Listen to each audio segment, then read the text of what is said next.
कोई देवी देवता है जिसके हाथ में अस्त्र शस्त्र ना हो?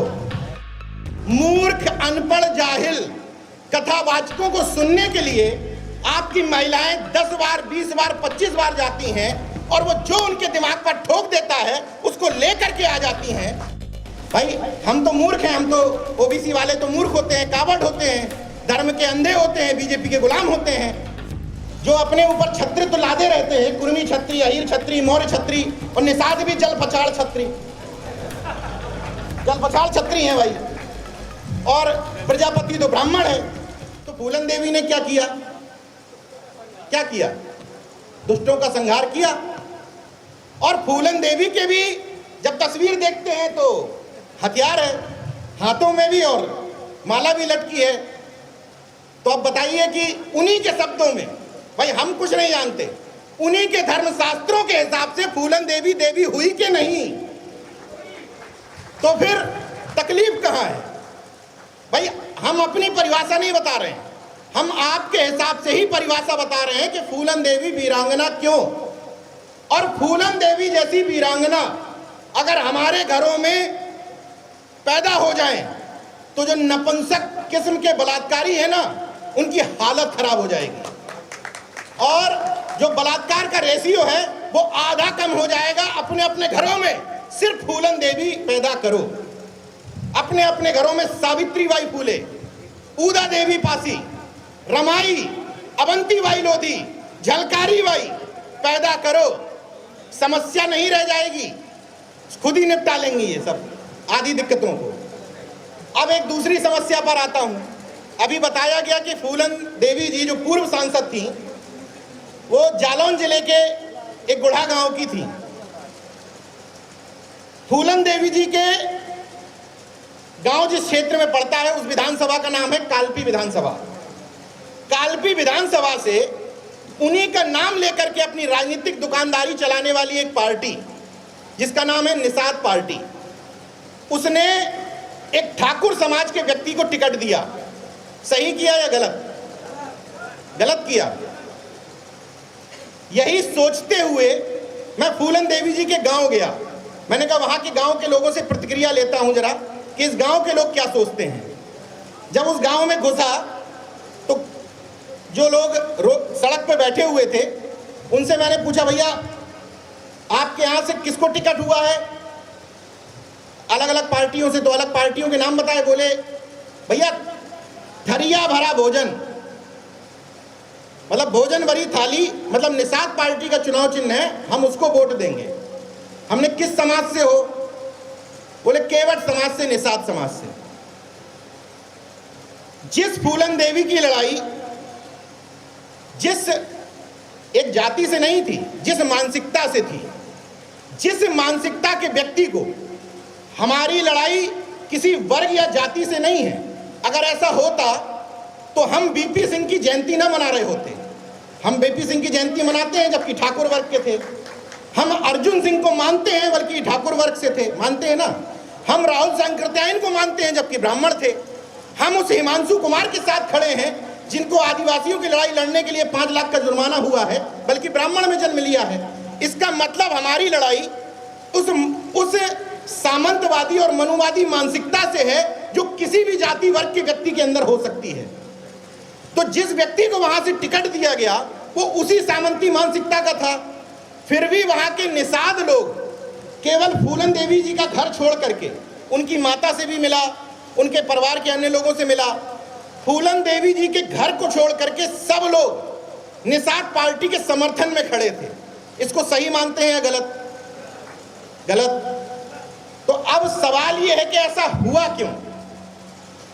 बीजेपी आरएसएस को गाली देने से समय मिल जाए तो इस पर भी चर्चा कर ली जाए कि ऐसा हुआ क्यों। ऐसा हुआ इसलिए क्योंकि हम लोगों ने सत्ता परिवर्तन पर फोकस किया। हम लोगों ने कांसीराम साहब की एक बात तो पकड़ ली कि सत्ता हर चीज की कुंजी है, लेकिन कांसीराम साहब की दूसरी बात नहीं समझी कि बिना सामाजिक सांस्कृतिक परिवर्तन हुए अगर सत्ता परिवर्तन होता है तो वह हमारे किसी काम का नहीं है। आपने ये लाइन नहीं पकड़ी।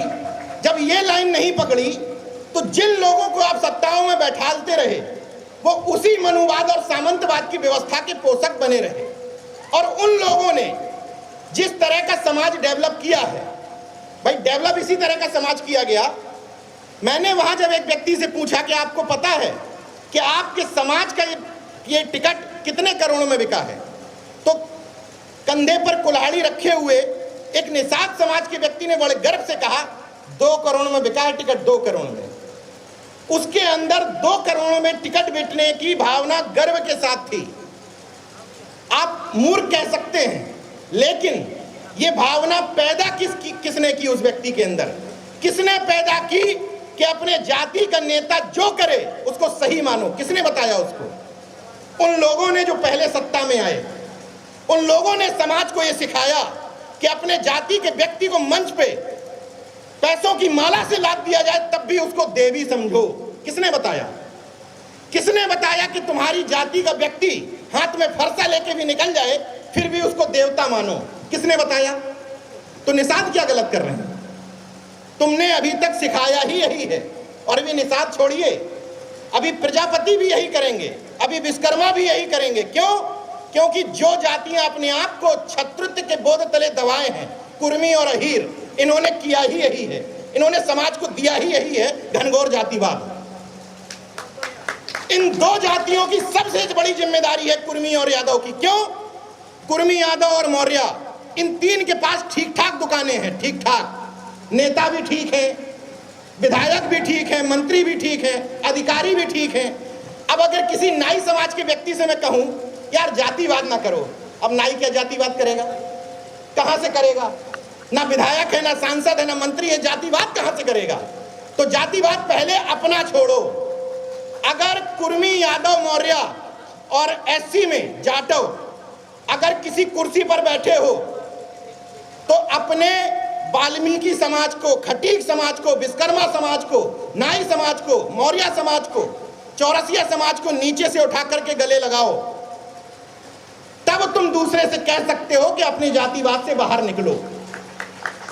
केवल इस मंच से बहुत आसान था, मैं ठाकुर ब्राह्मण को गाली देता, सारे लोग ताली बजाते। उससे होगा क्या? अपने भीतर झांको कि तुम क्या कर रहे हो। फूलन देवी जी का शहादत दिवस मनाया जा रहा है। आयोजक महोदय, आपकी कमेटी में कितने लोग हैं? कितने लोग हैं? 20 लोग हैं। 20 लोगों में कितने लोगों की पत्नियां कार्यक्रम में आई हैं? कितने की आई? बीजेपी आरएसएस को गाली दे लो, बीजेपी आरएसएस बुरी है। बीजेपी आरएसएस ने रोका है क्या कि अपनी महिलाओं को कार्यक्रम में ना लेके आओ? किसने रोका है? एक समस्या हर मंच से, एक समस्या, हम तो सुधर गए, हमारी पत्नियां नहीं मान रही, बच्चे नहीं मान रहे। समस्या है तो समाधान खोजने दूसरे के अब्बा आएंगे कि खुद खोजोगे? तो समस्या अगर यह है कि पत्नियां नहीं मान रही तो समाधान यह है कि कार्यक्रम में लेके आओ। जिस तरीके से उन मूर्ख, अनपढ़, जाहिल, पूरा संवैधानिक शब्दों में बोल रहा हूं, मूर्ख, अनपढ़, जाहिल कथावाचकों को सुनने के लिए आपकी महिलाएं 10 बार, 20 बार, 25 बार जाती हैं और वो जो उनके दिमाग पर ठोक देता है उसको लेकर के आ जाती हैं। उसी तरीके से इस तरह से कार्यक्रमों में 5 बार, 10 बार, 15 बार, 20 बार लेकर के आओगे तो यहां से कुछ ना कुछ लेकर के जाएंगी। मगर अफसोस, कार्यक्रम से निकलो, बीजेपी आरएसएस को गाली दो। इन महिलाओं को क्या मतलब है लेटरल एंट्री से? क्या ज्ञान दूं लेटरल एंट्री पर? इन महिलाओं को क्या समझाऊं कि निजीकरण से आपका आरक्षण छीना जा रहा है? आधे से ज्यादा लोग तो नौकरी में होंगे ही नहीं। जिनकी नौकरियों में लेटरल एंट्री और निजीकरण से खतरा है, उनको तो पता है कि कौन दुश्मन है। जिसको बताना है कि कौन दुश्मन है उसके मन की बात ही नहीं हो रही है। तो अनुरोध यह है कि कम से कम फूलन देवी जी की शहादत मना रहे थे तो अपने घर की महिलाओं को ले आते, बच्चों को ले आते, तो सॉल्यूशन अपने आप मिल जाता। महिलाएं खुद अगली बार कहने लगती कि यार कार्यक्रम ठीक होता है, चलो अगली बार हम भी चलते हैं। कुछ तो बदलाव होगा। मगर तरीका वही है कि सामने वाले को गाली देनी है, खुद अपने ऊपर नहीं पूछना है कि हम कर क्या रहे हैं। तो मैं फिर से उसी बात पर घूम के आता हूं। फूलन देवी जी के गांव में उस फूलन देवी जी के गांव में निषादों में अशिक्षा है। एक शिक्षा विभाग के अधिकारी ने मुझसे कहा कि नीरज भाई, आप जिस गांव में गए थे उस गांव में अशिक्षा बहुत है, इसलिए फूलन देवी जी से जुड़े हुए लोगों को यह पता ही नहीं होगा कि शेर सिंह राणा खुलेआम सांड की तरह घूम रहा है। पता ही नहीं होगा कि फूलन देवी जी का हत्यारा लगातार बेल पर बाहर है और उसको एक जाति के लोग लगातार हिंदू हृदय सम्राट बनाते हुए उसका सम्मान कर रहे हैं, ये पता ही नहीं होगा। तो मेरा अगला सवाल था कि अशिक्षा है किसकी वजह से? अशिक्षा है किसकी वजह से? बीजेपी की वजह से। कितने दिनों से बीजेपी है? मैं सिर्फ इन बातों से यह कहना चाह रहा हूं कि अपने इर्द गिर्द के लोगों से सवाल करो, खुद से सवाल करो कि हम इस बदलाव में कितने वाहक हैं। हैरत की बात देखिए कि अन्ना हजारे आंदोलन के समय में मैं हिंदुस्तान पेपर में काम करता था, मेरे अलावा तमाम सारे लोग अन्ना हजारे आंदोलन के समर्थन में थे, मैं विरोध में था। तो मेरे संपादक जी एक दिन बोले, नीरज भाई आप अन्ना आंदोलन के विरोध में क्यों हैं? तो मैंने कहा आप समर्थन में क्यों हैं? क्या है अन्ना आंदोलन में? तो बोले भ्रष्टाचार के विरोध में है। तो मैंने कहा कि आप कहते हैं कि मीडिया कहता है, खास तौर से दलाल भांड कॉरपोरेट दरबारी मीडिया कहता है कि पूरा देश अन्ना के समर्थन में है। उस समय कहा गया था यही बात। तो पूरा देश अगर अन्ना के समर्थन में था, मतलब भ्रष्टाचार के विरोध में था, तो फिर उस समय भ्रष्टाचार कर कौन रहा था? सवाल है कि अगर पूरा देश भ्रष्टाचार के विरोध में था तो भ्रष्टाचार कर कौन रहा था? वही सवाल मेरा आप लोगों से है कि हर मंच पे कहा जाता है पाखंड अंधविश्वास का विरोध करो, लाल धागा काट लो, कावड़ में ना जाओ। तो अंधविश्वास और पाखंड कर कौन रहा है जब सब विरोध में है? तो कोई दूसरे ग्रह से आ रहे हैं क्या करने लोग? अभी इतने ही लोगों से पूछना चाहता हूं कि इतने लोगों में कितने ऐसे घर हैं जिनके घर में कोई भी पाखंडी देवी देवता का चित्र नहीं है? हाथ उठाइए। एक भी नहीं है इतने लोगों के घर में, ना कभी कोई। अच्छा, महिलाओं से पूछना चाहता हूं कितने लोग हैं ऐसे जो करवा चौथ व्रत नहीं रहती हैं? अच्छा, है ही कितने, लेकिन फिर भी बहुत लोग हैं। तो आप लोगों से अनुरोध है कि अपने जैसी महिलाएं तैयार करिए और उन महिलाओं को कार्यक्रम में लेके आइए और बताइए कि हम इतने सालों से करवा चौथ नहीं रह रहे हैं, हमारे पति देव अभी भी जीवित हैं, हमारी पत्नी नहीं रहती लेकिन हम तो जीवित हैं। तो इन प्रैक्टिकल को अपने मन में नहीं समेटना है, लेकिन धीरे धीरे इन बातों को चर्चा जरूर करना है, ये आपकी जिम्मेदारी बनती है। दूसरा सबसे महत्वपूर्ण सवाल है, इस मंच पर एक बदलाव हुआ है और उस बदलाव को अगर आप समझ पा रहे हैं तो ये समझिए कि जयंती है फूलन देवी की, लेकिन मुख्य अतिथि हैं लक्ष्मण यादव, दूसरे अतिथि हैं महेंद्र लोधी जी, तीसरे अतिथि हैं नीरज भाई पटेल जी और अमृता बौद्ध जी उसका अध्यक्षता कर रही हैं एक महिला होकर के। तो कुछ बदलाव समझ में आ रहा है। जब ये समस्या है कि बहुजन एकता आएगी कैसे? वो आएगी, संत जी ने अभी सुनाया ना गीत, संत जी जैसे लोगों के गीतों से आएगी। संत जी ने बड़ा दिल दिखाना होगा, बड़ा दिल। केवल अपनी अपनी जाति के महापुरुषों को पूजने से बहुजन यूनिटी नहीं बनेगी, बड़ा दिल दिखाना होगा, एक स्टेप आगे बढ़ना पड़ेगा।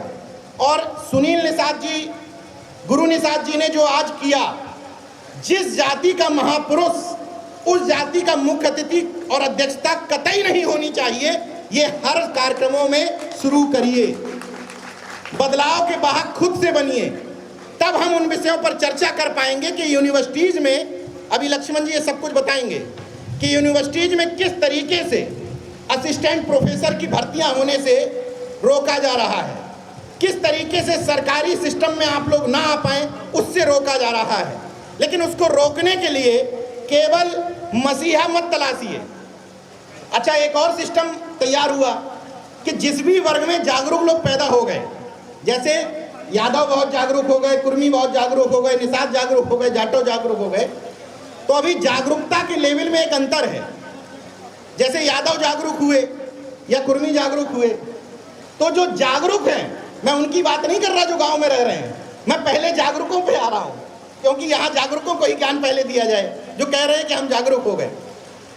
उन जागरूकों से मैं हैरत होती है मुझे इस बात पे, भैया हम सामाजिक न्याय वाले हैं, हम पाखंड, अंधविश्वास, दकियानूसी ख्यालात इन सब के विरोध में हैं, मगर जो लोग इस सिस्टम के विरोध में खड़े हैं वो भी मसीहा अपनी जाति में ही तलाश रहे हैं। इस बात को समझिएगा, जो लोग इस सरकार के नीतियों को देखते हुए उनके सिस्टम को समझ रहे हैं, वो भी ये तलाश रहे हैं कि हमारे समाज का कोई व्यक्ति बोले तब हम तारीफ करेंगे। भाई चंद्रशेखर की तारीफ क्यों नहीं हो सकती? ओम प्रकाश राजभर कुछ अच्छा बोले, उनकी तारीफ क्यों नहीं हो सकती? मौर्य समाज के लोग अखिलेश यादव के अच्छा करने पर तारीफ क्यों नहीं कर सकते? कुर्मी समाज के लोग चंद्रशेखर के अच्छा करने पर क्यों नहीं कर सकते? डॉक्टर उदित राज कुछ अच्छा बोले तो वाल्मीकि उस पर क्यों नहीं अच्छा बोल सकते? किसी अन्य समाज के लोग कोई अच्छा काम करें तो उसमें खटीक समाज के लोग क्यों अच्छा नहीं बोल सकते? क्योंकि हमने समाज ऐसा ही तैयार किया है। हमने अभी तक समाज को ऐसे ही तैयार किया है कि या तुम उनके तरफ खड़े हो, और जब उनके विरोध में खड़े हो तो तुम ढूंढ रहे हो कि हमारे लिए यादवों का सामाजिक न्याय तब है जब लक्ष्मण यादव कुछ बोल दें, तब वो सामाजिक न्याय की बात है। और कुर्मियों का सामाजिक न्याय तब है जब नीरज पटेल कुछ बोल दें। या हम लोग तो बहुत छोटी चीज है, अखिलेश यादव साल डेढ़ साल में कुछ भी बोल दें, भैया यार बोल दो, वही वीडियो हम लोगों को दिखाएंगे। एक बार बोल दो यार भैया, जातिवार जनगणना पे एक लाइन बोल दो, उसी से दुकानदारी चल जाएगी। अनुप्रिया पटेल जी से संसद में कुछ तो बोल दो, 2 साल में 3 साल में कुछ बोल दो, वही वीडियो दिखा के कहेंगे देखो बीजेपी के साथ इसलिए है। ये सामाजिक न्याय है। इस सामाजिक न्याय को बदलना है, इसलिए बदलना है कि जब तक जाति के आधार पर वोट बैंक की बपौती बने रहोगे, तब तक जाति के नेता को यह पता रहेगा कि चाहे फरसा पकड़ ले और चाहे त्रिशूल पकड़ ले, चाहे गणेश पकड़ ले सूंड वाले, ये वोट बैंक हिलेगा नहीं, क्योंकि ये सामाजिक न्याय हम में ही ढूंढता है। और जब ये क्रॉस कर दो, क्रॉस कि जो समाज का नेता, समाज का व्यक्ति अच्छा करेगा, हम उसकी तारीफ करेंगे, उसके बारे में फेसबुक पे लिखेंगे, उसको कार्यक्रमों में बुलाएंगे, तो इनकी हालत खराब हो जाएगी, इनकी मजबूरी हो जाएगी काम करना। चंद्रशेखर आजाद ने, ओम प्रकाश राजभर ने, डॉक्टर उदित राज जैसे लोगों ने, दिलीप मंडल जी जैसे लोगों ने खूब काम किया, लेकिन अखिलेश जी को पता है कि तुम बेटा जाओगे कहां। कितनी भी गाली दे लो, कितना भी कह लो कि ये ललई यादव को तो जानते ही नहीं है, ये तो श्री कृष्ण वाले हैं, ये तो परशुराम वाले हैं, कितना भी कह लो, एंड में आओगे यही। इस धारणा को बदलना है। केवल मंचों पर सत्ता पक्ष को गाली देने से व्यवस्था परिवर्तन नहीं होगा। हमारी आपकी जिम्मेदारी है कि जो सत्ता है वो है, जो है उसको 5 साल झेलना है, तो उसको झेलते हुए हम समाज तैयार करेंगे। ये हम सबकी जिम्मेदारी है कि हम अच्छे समाज के लिए काम करेंगे ना सब लोग अच्छे समाज के लिए। और जितने लोगों ने यहाँ हाथ उठाया कि हमारे घरों में कोई भी पाखंड का प्रतीक नहीं है, तो कम से कम हम अपने आस पड़ोस गली मोहल्ले के लोगों को ये समझाएंगे कि हम इस तरीके से पाखंड के प्रतीकों को अपने घर में इस्तेमाल नहीं होने देंगे। एक और निवेदन करना है मुझे कि अभी तक, हाँ, एक और बदलाव हुआ इस मंच पर। अभी तक पिछड़े और दलित वर्ग के लोगों ने, कभी ऐसा हुआ है कोई कार्यक्रम के कभी प्रोफेसर या पत्रकारों को अतिथि या मुख्य अतिथि बनाया जाता हो? कभी हुआ है ऐसा? इक्का दुक्का कार्यक्रम होंगे। अभी तक पिछड़े और दलित नेता को, ना वही कह रहा हूं कि अभी तक खूब ट्राई मारा आपने, नकारे नेताओं को, कायर नेताओं को मंचों पे बैठाला। अभी तक खूब ट्राई कर लिया आपने अधिकारी। देखिए, जिनको लोग जाति महासभाएं कहते हैं, मुझे हैरत होती है कि जाति की महासभाएं क्यों कही जाती हैं। कुर्मी महासभा, कुशवाहा महासभा, निषाद महासभा, कोई भी जाति की महासभा, जाटव महासभा, क्या कभी किसी सिपाही अगर अयोध्या जिले में कोई कुर्मी जाति का सिपाही आता है तो क्या कुर्मी महासभा सिपाही से पूछनी जाती है कि भैया कोई कमरे की ज़रूरत हो तो हमें बता देना? कभी जाती है पूछने किससे जाते हैं? भैया हमारे ज़िले में डीएम आ गए हैं, कुर्मी है क्या, इनको बुके दे आए जा करके। ये कौन सा जातिवाद है? मंत्री हो गए, उनके साथ फोटो खिंचवा लें, हाथों से लड्डू खा लें, ये कौन सा जातिवाद है? जातिवाद करना है तो अपने ही समाज के कमजोर लोगों के घर में बस्ता पहुंचाओ, किताबें पहुंचाओ, फ्री में एडमिशन करवाओ, उन लोगों को स्कूल की राह दिखाओ, जिन लोगों के बच्चे पढ़ नहीं पा रहे हैं उनके लिए फीस की व्यवस्था करवाओ, ये जातिवाद है। उनके घर के बच्चों को एडवोकेट्स बनवाओ, पत्रकार बनवाओ, ये जातिवाद है। ये कौन सा जातिवाद है जो महज डीएम और मंत्रियों के इर्द गिर्द घूमता रहता है? ये किस टाइप का जातिवाद है बताइए? कोई जाति महासभा हो जो कभी लेखपाल से पूछती हो कि भैया हमारे जिले में पोस्टिंग हो के आए हो, कोई तकलीफ हो तो बता देना। पूछने किससे जाएंगे? एसडीएम से। अरे एसडीएम को क्या जरूरत है यार तुम्हारे जातिवाद की? चार उसके पीछे आगे पीछे वैसे ही टहल रहे हैं, लेकिन बुके लेके जाओगे एसडीएम के लिए। तो मेरा कहने का अभिप्राय सिर्फ इतना है कि पहले खुद से सवाल करो, खुद अपने अपने जाति के सिस्टम से बाहर निकलो। वो लोग जो दावा करते हैं कि हम 25 साल से 30 साल से जाति बंधन से मुक्त हो चुके हैं, उन लोगों से पूछो कि उन्होंने अपनी जाति छोड़ करके खटीक और वाल्मीकि में कितनी शादियां की हैं? कभी की हैं? भाई हम तो मूर्ख हैं, हम तो ओबीसी वाले तो मूर्ख होते हैं, कावड़ होते हैं, धर्म के अंधे होते हैं, बीजेपी के गुलाम होते हैं। जब मैं इस तरह की बात कभी फेसबुक पे लिख देता हूं तो कहते हैं जाओ अपनी अनुप्रिया पटेल से पूछो। अनुप्रिया पटेल का ठेका लिए है भाई, नाम में पटेल लगा है। चला हमको और लक्ष्मण यादव को पूरे जीवन भर ये साबित करना पड़ेगा कि हम अम्बेडकरवादी हैं, क्योंकि जन्म नहीं लिया है। हमको पग पग पे साबित करना पड़ेगा कि हम अम्बेडकरवादी हैं। और दूसरी तरफ जिन्होंने जन्म ले लिया उन्होंने कहा हम 30 साल से अम्बेडकरवादी हैं। खटीक में शादी की है, वाल्मीकि में शादी की हो अपने घर में किसी की, भंगी में मेहतर में शादी की हो अपने घर में किसी की, एक उदाहरण है एक। फिर किस बात के अम्बेडकरवादी हो? क्योंकि जन्म लिए हो। तो तुम्हारे जन्म लेने में और उस ब्राह्मण के जन्म लेने में जो कहता है कि मैं जन्म से श्रेष्ठ हूं, मैं जन्म से पुजारी हो गया हूं, क्या फर्क है दोनों में? क्या फर्क है दोनों में? इसलिए मेरा अनुरोध है कि हम चूंकि अर्जक संघ के लोग हैं, हम लोग अम्बेडकरवादी लोग हैं, हम लोग जितने भी देश में तमाम सारे, देखिए एक और अनुरोध कर लेता हूं। एक बड़ी समस्या होती है हम लोगों में, ईगो बहुत जल्दी हर्ट हो जाता है। ओबीसी एससी का ईगो तो इतना थोक में होता है कि साला छत ना टूट जाए, इतना ईगो टकराता है। इसी मंच से जिन लोगों ने कार्यक्रम में 2-3% भी सहयोग किया होगा और इस मंच से अगर उनका नाम नहीं लिया जाएगा तो कार्यक्रम बेकार।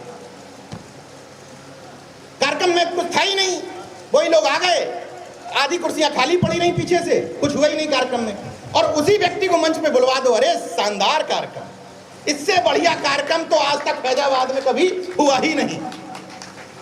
इन छोटी छोटी बातों से उबर जाओ, इसलिए क्योंकि सामने जो है ना उसका इतना बड़ा दिल है, इतना बड़ा, और तुम्हारे लोगों का इतना सा दिल है, इतना सा। जब तक किसी को स्पेस नहीं दोगे, जब तक 10 लोगों के कार्यक्रम में 6 जातियों को शामिल नहीं करोगे, जब तक वैचारिक रिश्तेदारी नहीं बढ़ाओगे।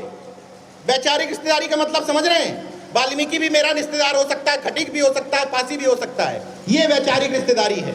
और जन्मजात रिश्तेदारी वो होती है जो आपको जन्म से मिली है, भले ही वो आपके विचारों का हो ना हो।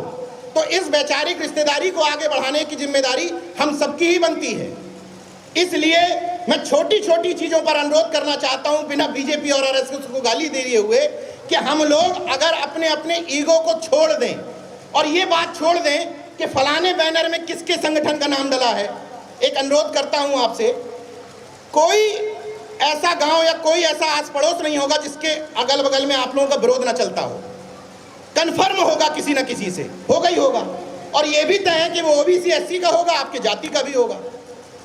तो अब ये समस्या, नीरज भाई आप ज्ञान तो बहुत देते हैं, आप बताओ हमारे गांव में कुर्मी मौर्या से लड़ रहा है, क्या कर लोगे आप समझाओ अपने कुर्मियों को आके। हम ठेका लिए हैं भाई, पटेल लगा है। हमारे गांव में कुर्मियों ने जाटो लोगों को मार दिया, अब क्या करोगे आप?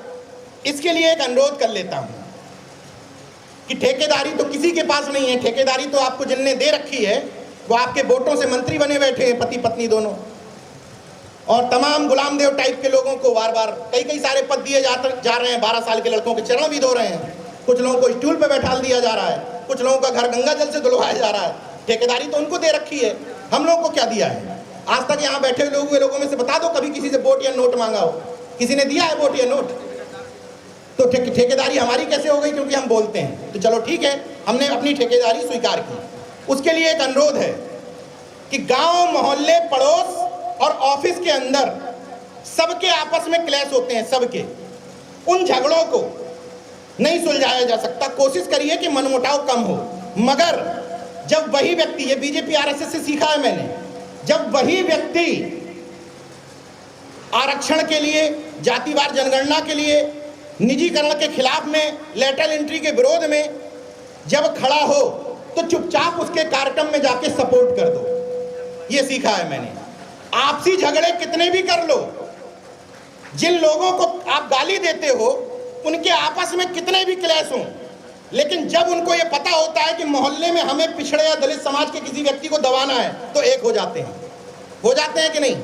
ऐसा नहीं है कि उनमें आपस में झगड़े नहीं हैं, उनमें भी हजारों संगठन हैं, मगर जब आपको नुकसान पहुंचाना होता है, अपने सवर्ण आरक्षण को लागू करवाना होता है, तब सब एक हो जाते हैं। वैसे ही आप खूब लड़ लो, पट्टीदारी का झगड़ा कर लो, 2 इंच 1 इंच की जमीन के लिए भी लड़ लो, लेकिन जब मुद्दों की बात हो तब एक हो जाओ, चुपके से समर्थन कर दो। मैं तो यहाँ तक कहता हूँ कि अपने कानों से सुन लो कि फलाना व्यक्ति आपका विरोध कर रहा है, आपके लिए उल्टा सीधा बक रहा है। मैं अपने से बता रहा हूँ, कई लोगों को मैं सुन चुका हूँ कि यार नीरज भाई बहुत अकड़ में रहते हैं, अपने घमंड में रहते हैं, फिर भी अगर वो व्यक्ति जातिवार जनगणना पर कार्यक्रम करेगा तो अपना पैसा लगा के जाऊंगा उसके कार्यक्रम में। हमें बीजेपी आरएसएस से कुछ मत सीखो, बड़ा दिल करना सीख लो। कितना भी तुम कह लो कि राष्ट्रपति मुखौटा है, भाई इतना तो कन्फर्म है कि जब बीजेपी आरएसएस आपके किसी व्यक्ति को चुनती है तो उसमें कुछ क्वालिफिकेशन फिक्स है।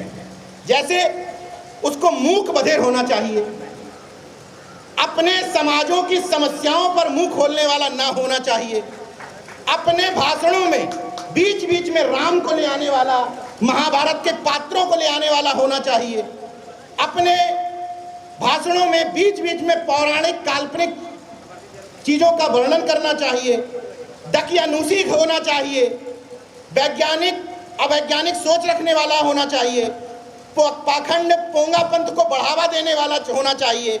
समाज में भाई ये बात हो सकता है कि असंवैधानिक हो, लेकिन फिर भी कहूंगा और ठोक के कहूंगा क्योंकि मेरी रिसर्च है। पूर्व राष्ट्रपति जब राष्ट्रपति भवन से बाहर निकले, जब रिसर्च करिएगा, एक भी बात बिना रिसर्च के नहीं बोलता हूं। पूर्व राष्ट्रपति महोदय जब राष्ट्रपति भवन से बाहर निकले तब कहीं ना कहीं माथा टेकने और अपनी बेइज्जती करवाने जरूर गए। रिसर्च कर लीजिएगा इस बात को। जब उनको राष्ट्रपति भवन से निकाला गया तब कहा गया कि अपने समाज को गुलाम बनाने के लिए माथा टेकने जाओ।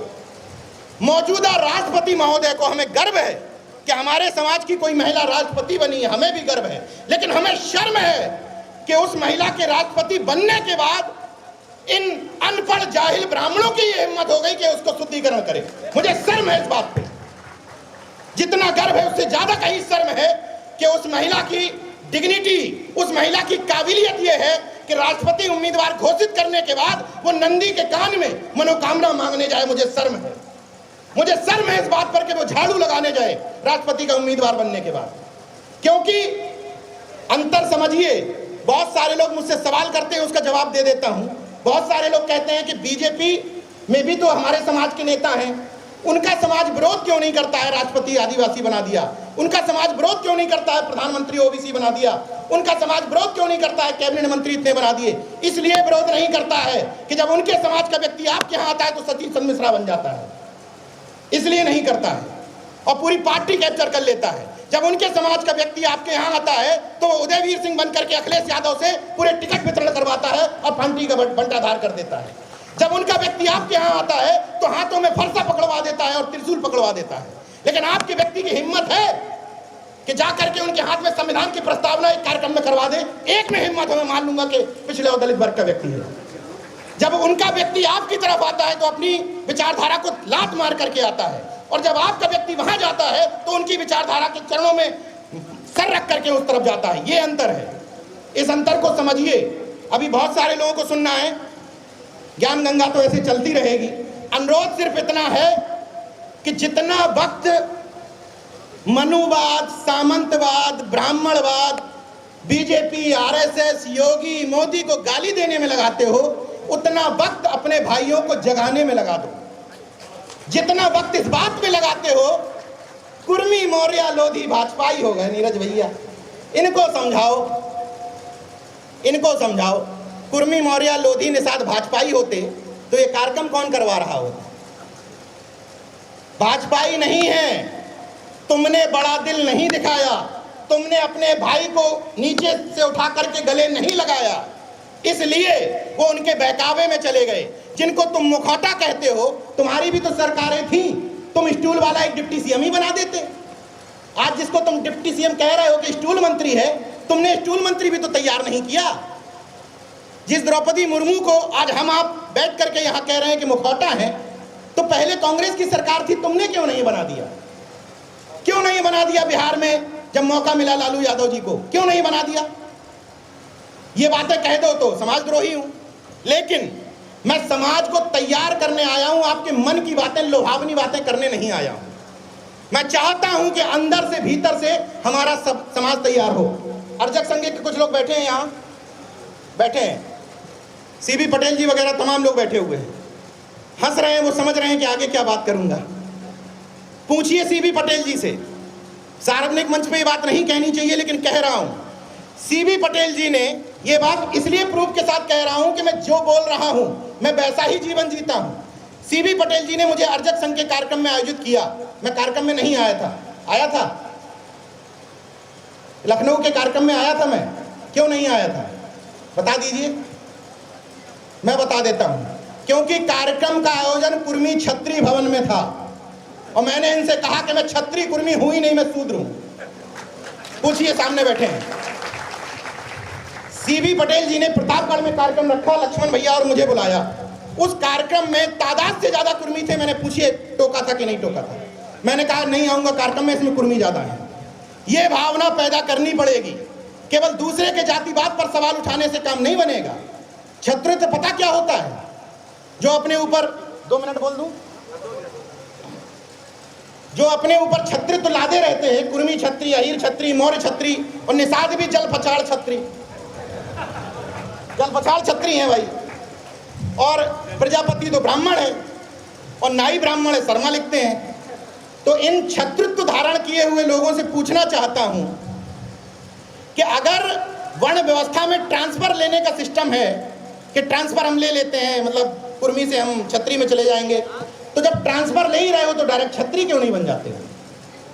दोयम दर्जे वाला क्यों अपना रहे हो? डायरेक्ट ब्राह्मण बन जाओ भाई, कुर्मी ब्राह्मण और सब लिखना शुरू कर दो।